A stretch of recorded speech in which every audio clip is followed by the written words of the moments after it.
العالمين والصلاة والسلام على سيد الأنبياء والمرسلين وعلى آله وأصحابه أجمعين أما بعد فأعوذ بالله من الشيطان الرجيم بسم الله الرحمن الرحيم قال الله تعالى إنا أنزلناه في ليلة القدر ليلة القدر خير من ألف شهر صدق اللہ العظیم۔ میرے محترم بزرگوں اور عزیز دینی بھائی، رمضان المبارک کا مقدس مہینہ چل رہا ہے۔ آج 20واں روزہ، شام سے رمضان کا آخری عشرہ شروع ہو جائے۔ آخری عشرے کے بارے میں اللہ کے نبی صلی اللہ علیہ وسلم نے فرمایا کہ رمضان کا آخری عشرہ جہنم سے آزادی کا عشرہ۔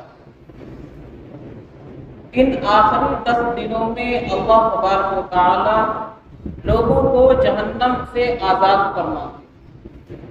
اس آخری عشرے میں ایک عبادت تو اعتکاف والی ہے، دوسری اہم چیز اس آخری عشرے میں شب قدر ہے۔ تو اعتکاف کے متعلق، شب قدر سے متعلق کچھ باتیں عرض کی جائیں گی، اور اس کے بعد 2-3 سوالات ہیں جو عام طور پر کیے جاتے ہیں، ان کا جواب دیا جائے۔ دعا ہے کہ اللہ تعالیٰ ہم سب کو صحیح کہنے، سننے، سمجھنے اور عمل کرنے کی توفیق عطا فرمائے۔ سب سے پہلی بات، اعتکاف کیا ہے؟ اعتکاف اپنے آپ کو مسجد میں قید کر لینے کا نام ہے اعتکاف۔ اللہ کے نبی صلی اللہ علیہ وسلم نے مدنی زندگی میں ہمیشہ اعتکاف کی پابندی فرمائی۔ ہر سال آپ رمضان کے آخری عشرے کا اعتکاف فرمایا کرتے تھے۔ ایک سال کسی وجہ سے آپ نے اعتکاف نہیں کیا تو اگلے سال آپ نے 20 دن کا اعتکاف فرمایا۔ تو اس سے معلوم ہوتا ہے کہ اعتکاف کی بڑی اہمیت ہے۔ جس مسجد میں 5 وقت جماعت کے ساتھ نماز ہوتی ہو، وہاں اعتکاف کیا جا سکتا ہے۔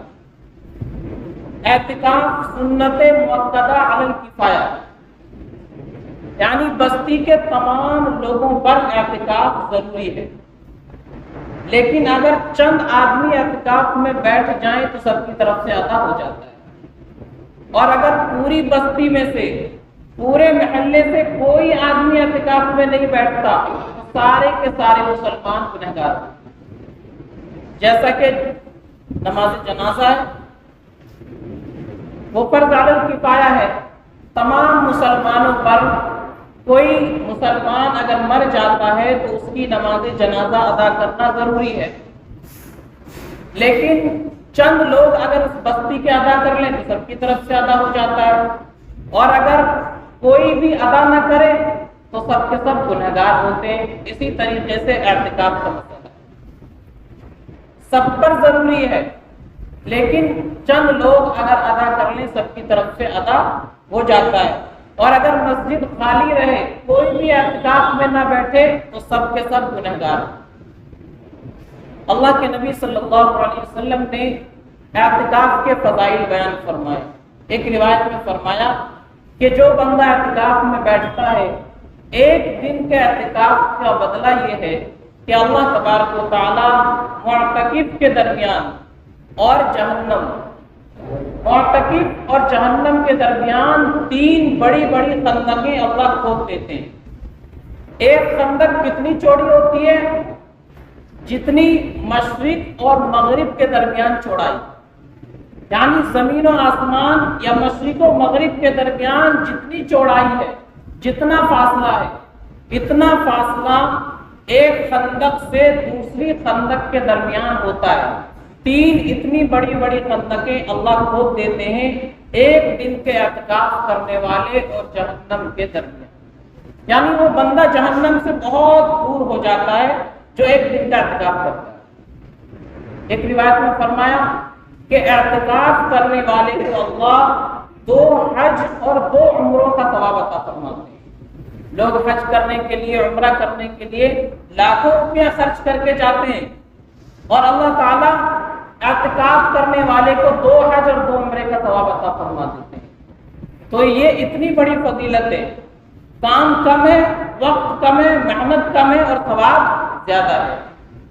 اور ایک روایت میں فرمایا کہ جو بندہ اعتکاف میں بیٹھتا ہے اللہ تعالیٰ اس کے تمام پچھلے صغیرہ گناہوں کو معاف فرما دیتے ہیں۔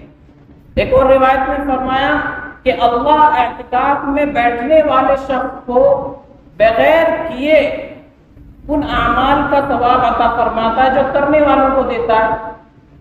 آدمی اعتکاف میں بیٹھ گیا، مسجد میں اس نے اپنے آپ کو قید کر لیا، اب وہ باہر کسی کی عیادت کرنے نہیں جا سکتا، کسی بیمار کو دیکھنے نہیں جا سکتا، کسی کا جنازہ ہو رہا ہے وہ اس میں شریک نہیں ہو سکتا، اور کسی کی مدد کرنے کے لیے نہیں جا سکتا، اور بھی بہت سارے کام ہیں خیر کے جو مسجد سے باہر ہوتے ہیں، لیکن اعتکاف کرنے والا مسجد سے باہر نہیں جا سکتا، اس نے اپنے آپ کو یہاں قید کر لیا ہے۔ تو اللہ تعالیٰ اس آدمی کو جو اعتکاف میں بیٹھا ہے وہ سب کام کیے بغیر اس کو ثواب عطا فرماتے ہیں۔ تو یہ اتنی بڑی فضیلت ہے اعتکاف، اور اعتکاف کے پھر فوائد ہیں۔ بندہ جب مسجد میں بیٹھے گا بہت سارے گناہوں سے بچ جاتا ہے۔ مسجد سے باہر بازار کا ماحول ہے، گھر کا ماحول ہے، محلے کا ماحول ہے، تو ماحول کی وجہ سے کچھ گناہ انسان کر بیٹھتا ہے، لیکن جب وہ مسجد میں رہے گا تو یہاں تو نورانی ماحول ہے، فرشتوں کا ماحول ہے، تو یہاں آدمی بہت سارے گناہوں سے بچ جاتا ہے۔ اور مسجد میں رہنے والا آدمی اللہ کی نظر کرم کا زیادہ مستحق ہوتا ہے، اللہ کی نظر کرم، نظر رحمت اس پر زیادہ پڑتی ہے۔ مسجد میں رہنے کی وجہ سے انسان اللہ کے زیادہ قریب ہو سکتا ہے۔ اور مسجد میں رہنے کا ایک بڑا فائدہ یہ ہوگا کہ جو بندہ آخری عشرے کا اعتکاف کرے گا رمضان کے، اس کو شب قدر نصیب ہوگی، کیونکہ شب قدر کے بارے میں آیا کہ وہ رمضان کے آخری 10 دنوں کی طاق راتوں میں ہوتی ہے، 21ویں، 23ویں، 25ویں، 27ویں اور 29ویں شب میں شب قدر بتائی گئی ہے۔ تو جو اعتکاف میں بیٹھے گا اس کو تو شب قدر ضرور حاصل ہو جائے گی۔ تو یہ اعتکاف کا بڑا فائدہ ہے۔ تو اللہ تبارک و تعالی نے ہمیں اور آپ کو یہ موقع عنایت فرمایا، نہ جانے اگلے سال کس کی زندگی میں رمضان کا مہینہ نصیب ہو یا نہ ہو، کون وہ مہینہ دوبارہ سے پائے نہ پائے۔ تو اس وقت تو غنیمت جاننا چاہیے اور ترتیب بنانی چاہیے کہ ہر گھر سے آدمی اعتکاف میں شامل ہو جائے۔ 4-5 بھائی ہیں، سب کاروبار کرتے ہیں، ایک بھائی کو فارغ کر دے کہ اس سال آپ اعتکاف میں بیٹھیں، آپ کا کام ہم دیکھیں گے، دکان ہم سنبھالیں گے، گھر کی ضرورت کو ہم پورا کریں گے، تو ہونا یہ چاہیے تھا۔ تو اس بات کا خیال رکھیں کہ ہر آدمی کوشش کرے کہ ہمارے گھر سے کوئی نہ کوئی بندہ اعتکاف میں بیٹھ جائے اور اتنی بڑی فضیلت کو حاصل کر سکے۔ ہوتا کیا ہے کہ جو بستی کے لوگ ہیں، نوجوان ہیں، ہٹے کٹے ہیں، وہ اعتکاف میں نہیں بیٹھتے۔ کسی ایک بوڑھے آدمی کو جس کا کوئی کام نہیں، اس کو گھر پہ بھی بیٹھے رہنا ہے، مسجد میں بھی بیٹھے رہنا، اس کو پکڑ کر مسجد میں بٹھا دیتے ہیں، لیجیے اعتکاف کا عمل ہمارا پورا ہو گیا۔ تو اعتکاف صرف بوڑھوں کے لیے نہیں ہے، نوجوان آدمی بھی اعتکاف میں بیٹھ سکتا ہے، عاقل اور سمجھدار بچہ بھی اعتکاف میں بیٹھ سکتا ہے۔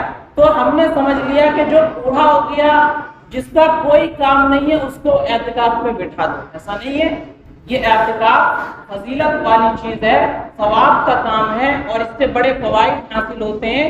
تو کوشش کرنی چاہیے کہ ہر گھر سے آدمی اعتکاف میں شامل ہو جائے، ہر گھر کا کوئی نہ کوئی فرد اعتکاف میں بیٹھ جائے اور اس فضیلت کو حاصل کر لے۔ تو سب سے پہلی بات اعتکاف سے متعلق ہو گئی۔ اس کے بعد آخری عشرہ رمضان کا چل رہا ہے، اس کے بارے میں نے بتایا کہ شب قدر فرمایا گیا رمضان کے آخری عشرے کی طاق راتوں میں ہوتی ہے، 21ویں، 23ویں، 25ویں، 27ویں اور 29ویں شب میں شب قدر بتائی گئی۔ کوئی ایک رات متعین نہیں ہے، اور اس متعین نہ کرنے میں بڑی حکمت ہے۔ وہ حکمت کیا ہے کہ اگر ایک رات کہہ دیتے کہ 25ویں رات شب قدر ہے تو پورا محلہ 25ویں رات میں عبادت کرتا اور باقی راتوں کو چھوڑ دیتا۔ تو ایک رات متعین نہیں کی گئی بلکہ 5 راتوں میں کہا گیا کہ ان میں سے کسی میں شب قدر ہو سکتی ہے۔ اس کا فائدہ کیا ہوگا کہ لوگ شب قدر کی تلاش میں کم سے کم 5 راتوں میں عبادت کریں گے۔ ہو سکتا ہے 21ویں رات شب قدر ہو سکتا ہے 23ویں ہو، 25ویں ہو سکتی ہے، 27ویں ہو سکتی ہے اور اسی طرح 29ویں ہو سکتی ہے۔ تو لوگ شب قدر کی تلاش میں 5 راتوں میں کم سے کم زیادہ سے زیادہ عبادت کر پائیں گے۔ اس حکمت کی وجہ سے شب قدر کی تعین نہیں کی گئی کہ یہ کس رات میں۔ شب قدر کے بھی فضائل بیان فرمایا، خود اللہ نے قرآن میں فرمایا اِنَّا أَنزَلْنَاهُ فِي لَيْلَةِ الْقَدْرِ کہ شب قدر میں ہم نے قرآن کریم کو نازل کیا، اور آگے فرمایا لَيْلَةُ الْقَدْرِ خَيْرٌ مِّنَ أَلْفِ شَهْرٍ کہ جو شب قدر ہوتی ہے یہ 1000 مہینوں سے بہتر ہے۔ یعنی اس رات میں کوئی بندہ عبادت کرتا ہے تو 1000 مہینوں کی عبادت سے بڑھ کر اس کا ثواب ہوتا ہے۔ کتنا بڑھ کر ہوتا ہے یہ اللہ کو معلوم ہے۔ تو یہ بڑی فضیلت والی رات ہے۔ اللہ کے نبی صلی اللہ علیہ وسلم نے اس کی فضیلتیں بیان فرمائی ہے کہ اس رات میں عبادت کرنے والے کے گناہ اللہ معاف فرما دیتے ہیں۔ تو اللہ نے ہماری زندگی میں موقع عنایت فرمایا، آج 20واں روزہ ہے، آج شام سے 21ویں شب شروع ہو جائے گی۔ تو اعتکاف کا عمل بھی آج مغرب سے پہلے شروع ہو جائے گا۔ جو لوگ اعتکاف میں بیٹھنا چاہتے ہیں مغرب سے پہلے وہ مسجد میں اپنی ضروریات کا سامان لے کر حاضر ہو جائیں، اور آج ہی کی رات پہلی شب قدر کی رات ہو سکتی ہے، 21ویں رات ہے یا 23ویں ہو سکتی ہے، 25ویں، 27ویں، 29ویں، یہ تو کوئی متعین نہیں ہے۔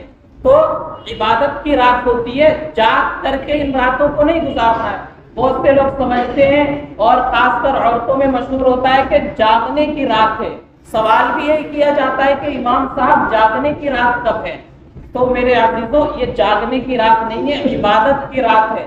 یہ راتیں اللہ نے ہمیں دی ہے تاکہ ہم ان میں عبادت کر کے اپنے آپ کو اللہ کی رحمتوں کا مستحق بنا لیں، اپنے آپ کو ہم اللہ کی رحمتوں کا مستحق بنا لیں، فضیلت حاصل کر سکیں، اپنے گناہوں کی معافی کرا سکیں اور اپنے گناہوں پر توبہ کر سکیں، اللہ کے سامنے شرمندگی کے آنسو بہا سکیں۔ اس لیے اللہ نے یہ راتیں عبادت فرمائی ہیں۔ تو ہم اور آپ اس کو جاگنے کی رات نہ بنائیں اور ان راتوں میں بیٹھ کر باتیں نہ بنائیں، ان راتوں کو ایسے ہی قصے کہانی میں نہ گزار دیں، بلکہ ان راتوں میں عبادت کریں اور زیادہ سے زیادہ اپنا وقت عبادت میں لگائیں۔ تو بیہودہ اور فضول باتوں میں ان راتوں کو جاگ کر کے گزارنا نہیں ہے، جاگ کر کے عبادت کرنی ہے، عبادت کی رات۔ یہ دوسری بات شب قدر سے متعلق ہو گئی۔ اس کے بعد رمضان میں ایک اہم عمل جو ہے وہ صدقہ فطر کا ہے۔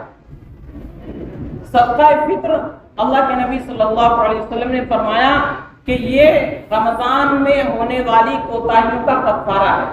یعنی رمضان کا مہینہ اللہ نے عطا فرمایا، ہم نے روزے رکھے، تراویح پڑھی، دوسری عبادتیں کی، تو جو حق تھا وہ تو ہم سے ادا نہیں ہوا، کچھ نہ کچھ کمی رہ گئی، کچھ کوتاہی رہ گئی، تو اس کمی کوتاہی کو دور کرنے کے لیے صدقہ فطر ہے۔ جب بندہ صدقہ فطر ادا کر دیتا ہے تو اس کی رمضان میں ہونے والی کمی کوتاہیاں دور ہو جاتی ہے، اللہ اس کو معاف فرما دیتے ہیں۔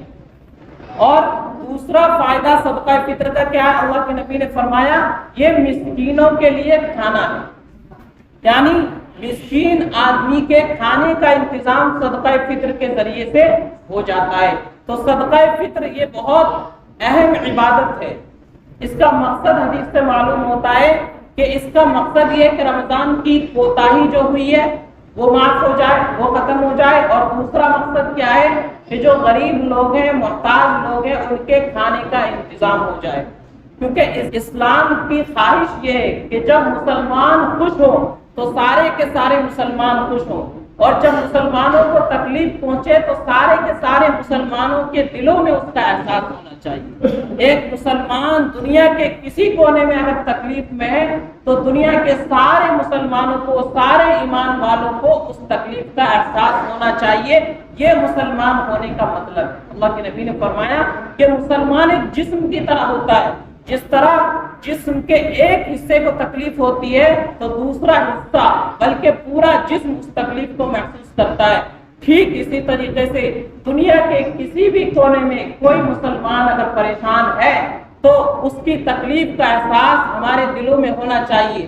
اگر ہمارے دلوں میں اس کا احساس نہیں ہے تو ہم مسلمان نہیں، پھر ہمارا ایمان مکمل نہیں ہے۔ تو آج دنیا بھر میں جہاں کہیں مسلمان پریشان ہے، مسلمانوں کو پریشان کیا جا رہا ہے، مسلمانوں کی عزتیں لوٹی جا رہی ہے، تو اس کا احساس ہمارے دلوں میں ہونا چاہیے، اس تکلیف کا احساس ہم محسوس کریں۔ ہمیں ہونا چاہیے کہ ہمارے مسلمان بھائی ہیں، کلمہ پڑھنے والے بھائی ہیں، یہ ہماری بہنیں جن کی عزتیں لوٹی جا رہی ہے، یہ ہمارے بھائی ہیں جن کے گھروں کو تباہ و برباد کیا جا رہا ہے، اس کا احساس ہمارے دلوں میں ہونا چاہیے، اور ہم جو کچھ کر سکتے ہیں ان کے لیے کرنا چاہیے، مدد کر سکتے ہیں ان کی مدد کرنی چاہیے، اور ان پر ہونے والے ظلم کے خلاف ہم آواز اٹھا سکتے ہو، آواز اٹھانی چاہیے، ان پر ہونے والے ظلم کے خلاف ہم بول سکتے ہو تو بولنا چاہیے، ان پر ہونے والے ظلم کے خلاف ہم لکھنا جانتے ہیں تو لکھ سکتے ہو تو لکھنا چاہیے۔ یہ ایک مسلمان کی ذمہ داری ہے کہ کوئی مسلمان بھائی دنیا کے کسی کونے میں پریشان ہو یا اپنے ملک میں کہیں ان پر ظلم ہو رہا ہو تو ان کا احساس ہمارے اندر ہونا چاہیے کہ ہمارے مسلمان بھائی ہیں، جس طرح ہمارے اپنے بھائی کو تکلیف پہنچتی ہے تو ہم اس کو محسوس کرتے ہیں، ہم اس کے غم میں شریک ہوتے ہیں، اسی طرح دنیا کے سارے مسلمان ہمارے بھائی ہیں، سارے مسلمان ہمارے بھائی ہیں، ساری عورتیں ہماری بہنیں، تو ان کا احساس بھی ہمارے دلوں میں ہونا چاہیے۔ تو بہرحال میں عرض کر رہا تھا کہ اسلام یہ چاہتا ہے کہ مسلمان خوش ہوں تو سارے مسلمان خوش ہوں، ایسا نہ ہو کہ اللہ نے جن کو مال دیا ہے، دولت دی ہے، وہ تو عید کی خوشی میں مگن ہیں، عید کی خوشی میں مست ہیں، ان کے گھروں سے طرح طرح کی خوشبو آ رہی ہے، ایک سے ایک کھانے پک رہے ہیں، ان کے بچے اچھے اچھے کپڑے پہن رہے ہیں، ان کے پڑوس میں جو غریب آدمی ہے، محتاج آدمی ہے، اس کے بچے منہ تک رہے ہیں، اس کے بچے حسرت سے دیکھ رہے ہیں، ان کے گھر میں چولہے میں راکھ تک نہیں ہے، تو یہ مسلمان نہیں ہے۔ مسلمان وہ ہے جو خود بھی کھاتا ہے، دوسروں کو بھی کھلاتا ہے۔ تو ہماری شان یہ ہے کہ ہم خود اکیلے نہیں کھاتے ہیں، ہم خود بھی کھاتے ہیں اور دوسروں کو بھی کھلاتے ہیں۔ اللہ نے اس لیے صدقہ فطر رکھا ہے تاکہ جب ہم خوشی منائیں اور ہمارے بچے عید میں اچھے اچھے کپڑے پہنے، ہمارے گھروں میں اچھا اچھا کھانا بنے، تو ہمارا جو پڑوسی ہے، محتاج ہے، اللہ نے جسے کم دیا ہے تو اس کے گھر میں بھی خوشی ہو، اس کے بچے بھی خوش رہیں، اس کے بچوں کے کپڑے بھی اچھے ہوں اور ان کے گھر بھی بہترین کھانے کا انتظام ہو جائے۔ اللہ نے اس کے لیے صدقہ فطر رکھا۔ تو صدقہ فطر کس پر واجب ہے؟ جن لوگوں پر زکوٰۃ واجب ہے ان پر صدقہ فطر بھی واجب ہے۔ صدقہ فطر کا نصاب بھی وہی ہے جو زکوٰۃ کا نصاب ہے، لیکن صدقہ فطر میں اور زکوٰۃ میں کچھ فرق ہے۔ پہلا فرق تو یہ ہے کہ صدقہ فطر میں 1 سال کا گزرنا ضروری نہیں ہے۔ زکوٰۃ میں صاحب نصاب ہونے کے بعد یعنی جتنے مال پر زکوٰۃ فرض ہو جاتی ہے اتنا مال آنے کے بعد 1 سال گزرنا ضروری ہوتا ہے، اس کے بعد زکوٰۃ ادا کی جاتی ہے۔ لیکن صدقہ فطر میں 1 سال گزرنا ضروری نہیں ہے۔ کسی آدمی کے پاس عید کے دن صبح صادق سے پہلے اتنا مال آ گیا جتنے پر زکوٰۃ فرض ہوتی ہے، اس کی تفصیل پچھلے ہفتے بیان ہو گئی کہ آج کے دور میں 612 گرام چاندی کے برابر اس کے پاس مال ہے، روپیہ، پیسہ، سونا، چاندی، زیور، بینک بیلنس اور ضرورت سے زائد سامان، ان چیزوں کو ملا کر کے اگر 612 گرام چاندی کی قیمت بن جاتی ہے تو اس آدمی پر صدقہ فطر واجب ہو جاتا ہے، ادا کرنا ضروری ہے۔ تو صدقہ فطر میں 1 سال گزرنا ضروری نہیں ہے۔ عید کے دن صبح صادق سے پہلے بھی اتنا مال آ گیا جتنے پر زکوٰۃ فرض ہو جاتی ہے، صدقہ فطر فرض ہو جاتا ہے، ضروری ہو جاتا ہے، تو اس آدمی کو ادا کرنا ضروری ہوگا۔ کوئی بچہ ہے، عید کے دن صبح صادق سے پہلے وہ پیدا ہوا ہے، اس بچے کا صدقہ فطر بھی اس کے باپ کے ذمہ ضروری ہے، اس کو ادا کرنا ہوگا۔ تو صدقہ فطر کا نصاب کیا ہے؟ صدقہ فطر کا نصاب آج کے حساب سے 612 گرام چاندی کی قیمت جس آدمی کے پاس ہے، روپیہ، پیسہ، سونا، چاندی، زیور اور ضرورت سے زائد سامان ملا کر کے اتنا پیسہ اگر ہو جاتا ہے جتنے میں 612 گرام چاندی کی قیمت ہے آج کی ڈیٹ میں، تو اس آدمی کو صدقہ فطر دینا ضروری ہوگا۔ ضرورت سے زائد سامان کیا مطلب؟ ضرورت سے زائد سامان کا مطلب جس کی پورے سال ضرورت نہیں پڑتی ہے، پورے سال اس کا استعمال نہیں ہوتا ہے۔ لوگوں کے گھروں میں برتن رکھے ہوتے ہیں، پورے سال کبھی وہ استعمال میں نہیں آتے، وہ بھی جڑیں گے صدقہ فطر میں۔ گھروں میں کپڑے رکھے ہوتے ہیں زیادہ، پورے سال کبھی ان کپڑوں کو پہننے کی نوبت نہیں آتی، وہ کپڑے بھی جڑیں گے صدقہ فطر میں۔ یعنی ان تمام کو جوڑ کر 612 گرام چاندی کی قیمت بن جاتی ہے، تو اس آدمی کو صدقہ فطر دینا ضروری ہوگا۔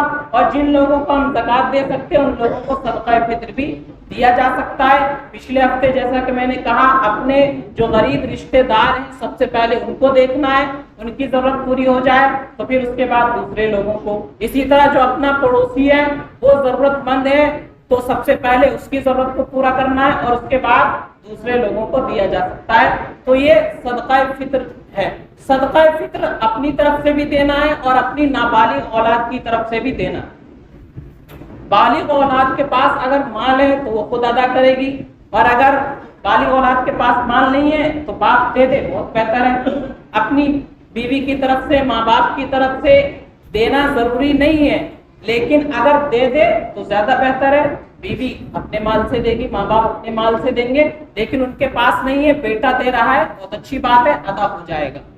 اس کے بعد صدقہ فطر کی مقدار کیا ہے؟ صدقہ فطر میں کتنا روپیہ دیں گے اور کتنا غلہ دیا جائے گا، اس بات کو اچھی طرح سمجھیں۔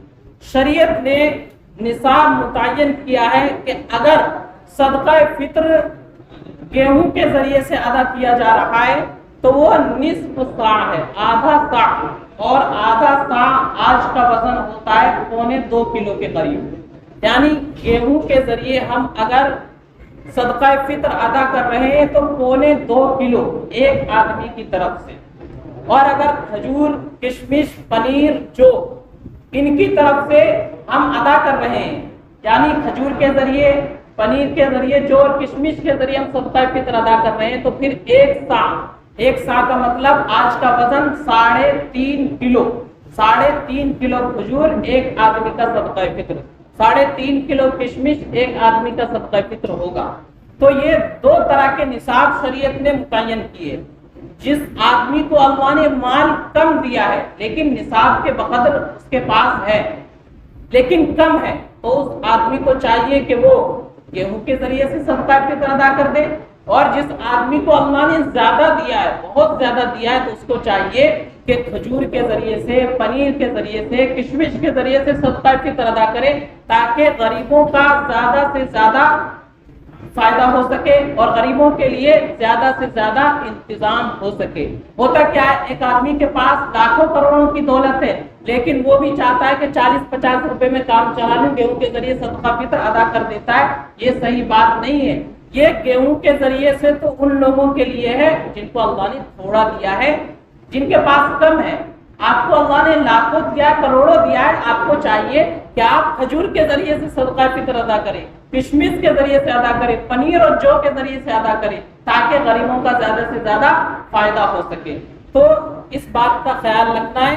اگر آج کی ڈیٹ میں ہم گیہوں کے ذریعے سے ادا کرتے ہیں تو 40-50 روپے صدقہ فطر بنتا ہے، لیکن اگر کشمش کے ذریعے سے اور کھجور کے ذریعے سے ادا کریں گے تو 1000 روپے کے قریب صدقہ فطر بنتا ہے۔ تو جب 1000 روپے نکالیں گے تو غریبوں کا اس میں زیادہ فائدہ ہے، اور 40-50 روپے دے دیں گے تو اس میں غریبوں کا کم فائدہ ہے۔ تو اللہ نے جن کو زیادہ دیا ان کو چاہیے کہ وہ زیادہ سے زیادہ نکالے، اور جن کو کم دیا ان کو چاہیے وہ گیہوں کے ذریعے سے جو کم ہے اس کے ذریعے سے ادا کرے۔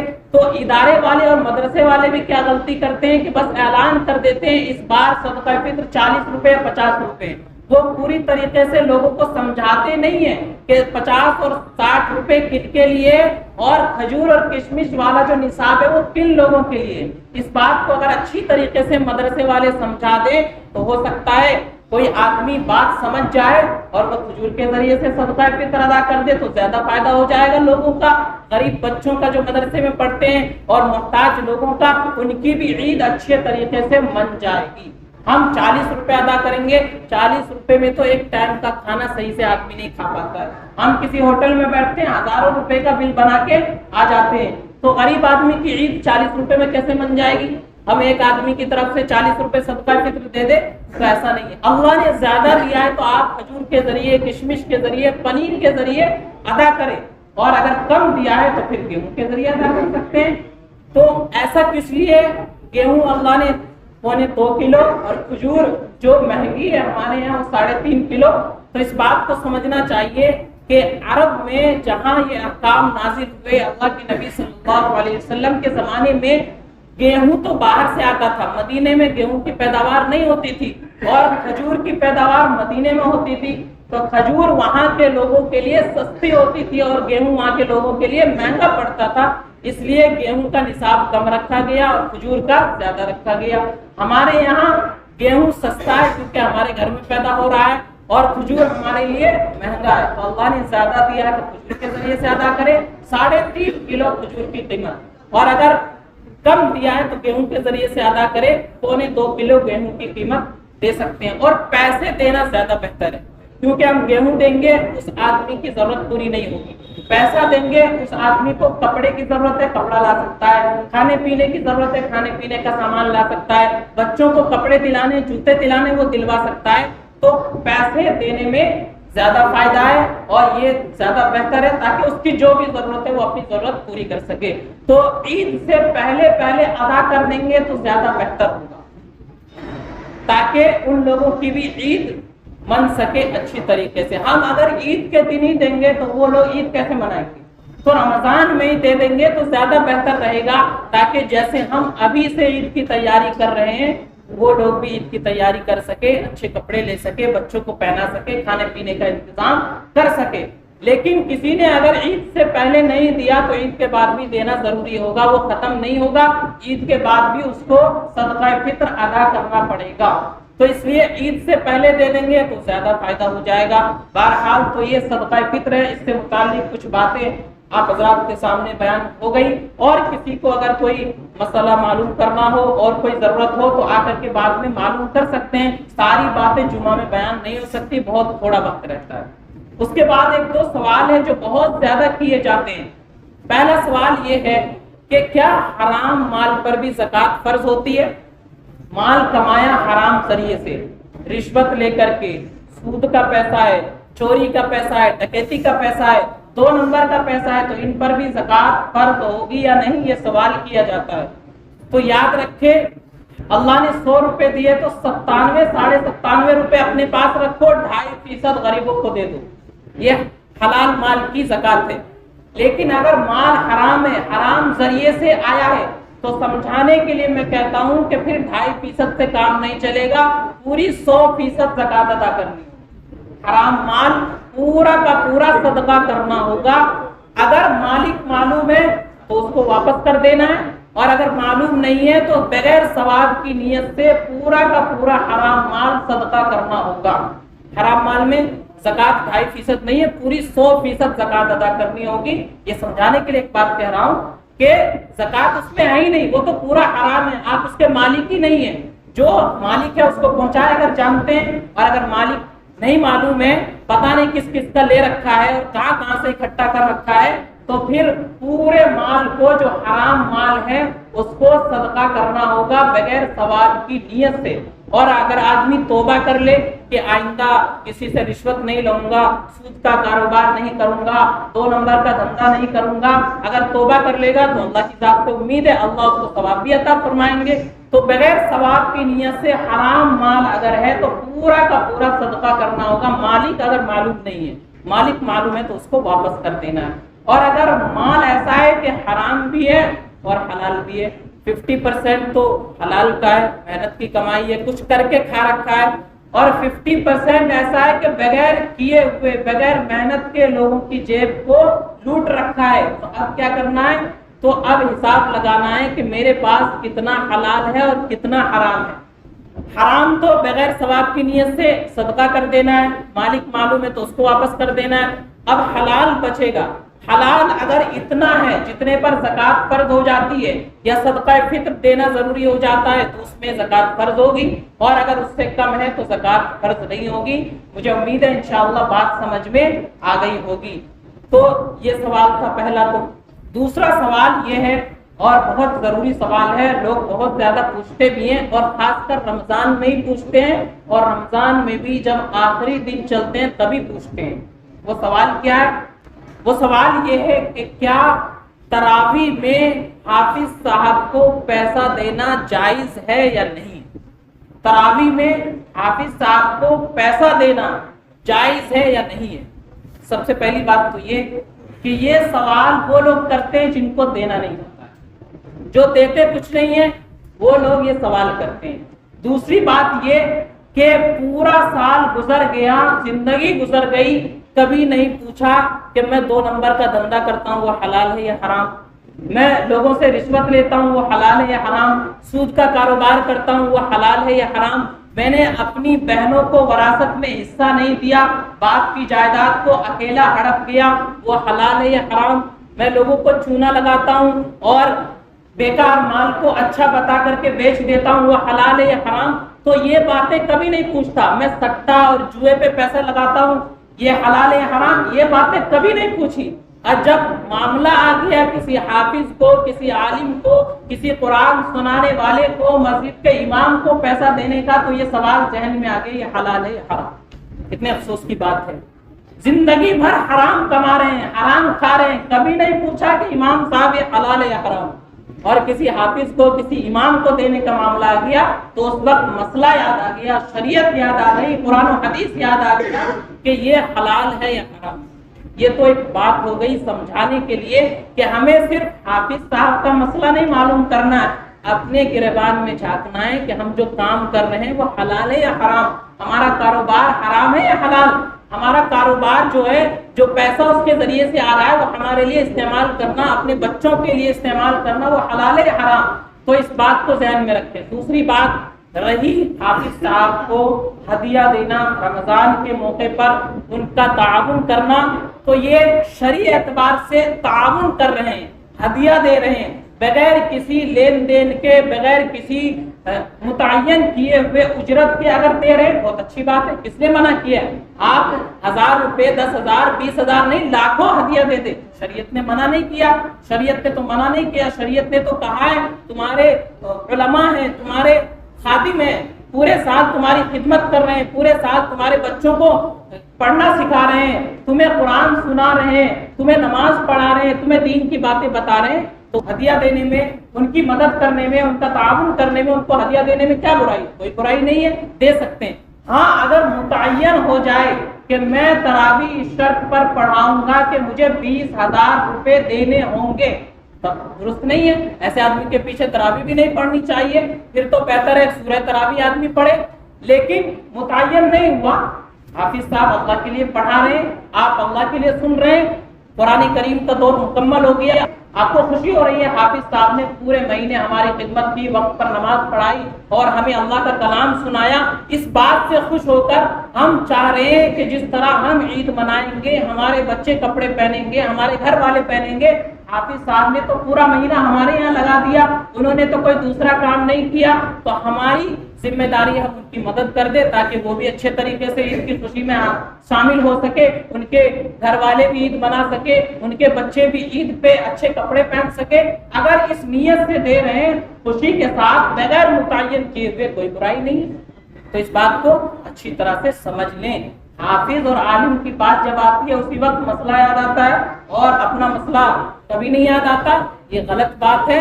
جو غلط ہے وہ سب کے لیے غلط ہے، چاہے حافظ ہو، عالم ہو یا عام آدمی ہو، اور جو صحیح ہے وہ سب کے لیے صحیح ہے، حافظ عالم ہو یا کوئی عام آدمی ہو۔ تو اس بات کو اچھی طرح ذہن میں رکھیں۔ مجھے امید ہے انشاءاللہ میں اپنی بات کو صحیح طریقے سے سمجھا پایا ہوں گا۔ اللہ تعالی ہم سب کو عمل سمجھ کی توفیق عطا فرمائے۔ وآخر دعوانا الحمدللہ رب العالمین۔